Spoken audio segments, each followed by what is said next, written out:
Olá, meninos, tudo bem? Tópico de hoje, nós vamos falar um pouquinho a respeito de regência verbal e nominal. Então, vamos lá. Me desculpem, na minha impressora, a hora que eu fui imprimir, estava um pouquinho desconfigurada, então deu uma cortadinha, mas se eu não me engano, são só nas duas primeiras folhas. Então, pessoal, afinal, o que é regência, né? É quando se há termos que exigem a presença de outro para construir um sentido. Esse termo que pede, né, que ele necessita, pode ser um verbo ou um nome. Então, nós chamamos isso de termo regente. E os elementos que vão acompanhar, né, a ele, dando então o significado que ele precisa, nós chamamos de termo regido. Quando o termo regente é um verbo, nós teremos uma regência verbal. Quando for um substantivo, um adjetivo, um advérbio, nós teremos, então, regência nominal. Regência verbal, né? Então, a regência verbal, pessoal, ela está intimamente ligada à transitividade do verbo. Lembra lá que os verbos, eles podem ser intransitivos ou transitivos. Quando eles são intransitivos, eles não necessitam de complemento. Quando transitivos, necessitam de complemento, podendo ser transitivo direto ou transitivo indireto. Quando ele é transitivo direto, ele não precisa de preposição para ligar o verbo ao seu objeto. Quando ele é transitivo indireto, ele vai precisar de preposição para ligar aí o verbo ao seu objeto. Então, a regência verbal, ela está intimamente ligada a esta questão aqui da transitividade dos verbos. E por conta disso, pessoal, há verbos que admitem mais de uma regência. E aí eu coloquei uma tabelinha para vocês que eu acredito que nós já temos trabalhado ela, já passei, vocês já viram isso daqui em algum momento, tá? Mas só retomando aí. Por exemplo, o verbo aspirar, quando transitivo direto, ele tem sentido de respirar. Quando ele é transitivo indireto, é no sentido de desejar algo. Então, observe os dois exemplos. Os atletas aspiravam o ar das montanhas. Ou seja, nessa frase está com sentido de respirar. Então, ele é verbo transitivo direto. O vereador aspirava a um alto cargo.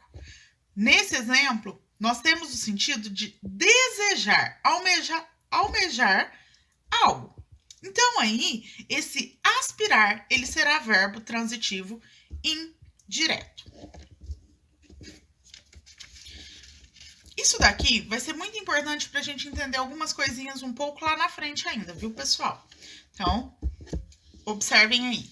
Aqui, nós estamos falando, nessa tabelinha, em especial, né, nessas duas folhinhas, de alguns verbos aí que vão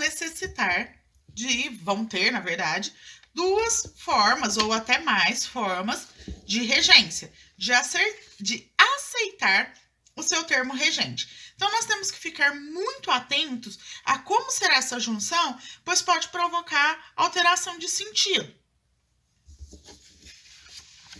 Bora lá, seguindo mais um pouquinho. Vamos à regência nominal. A regência nominal é quando o termo regente é um nome. Temos a regência nominal. Na maioria das vezes, esses nomes precisam de preposição entre eles e o seu termo regido. Veja a seguir alguns nomes que exigem um complemento e a preposição que os acompanha. Nesse caso aqui também, é muito importante sabermos qual preposição acompanha cada termo, porque pode ter algumas alteraçõezinhas aí, viu? Coloquei para vocês também essa tabelinha.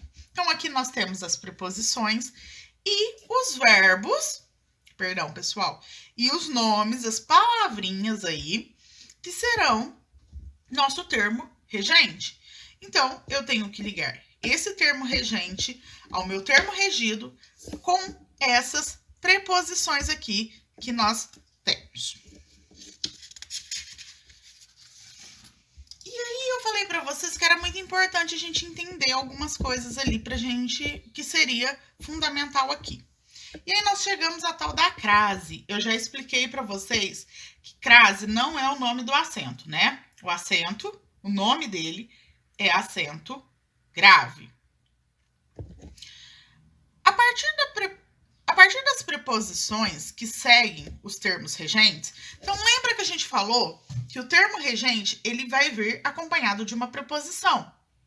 Por isso que eu falei que lá no verbo eles estavam intimamente ligados à regência eles estavam intimamente ligados à transitividade do verbo. No outro, eu passei inclusive a tabela dos nomes e de qual preposição acompanha. E aí a crase ela vai estar muito dentro dessa relação. Por quê?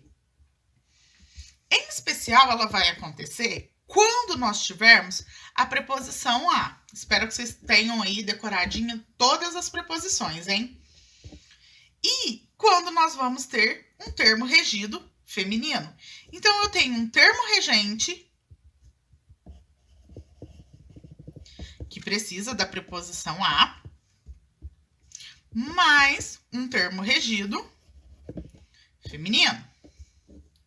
E aí a gente se pergunta, afinal, né? Mas o que é a crase? A crase, na verdade, é o processo de fusão do a, de preposição, mais o a de artigo feminino, que provocará o a com acento grave. Essa fusão aqui, essa junção de dois as. Quase sempre esse está acompanhando o termo regente e esse o termo regido. Deu para entender? Qualquer dúvida, só me chamar e até a nossa próxima aulinha. Tchau!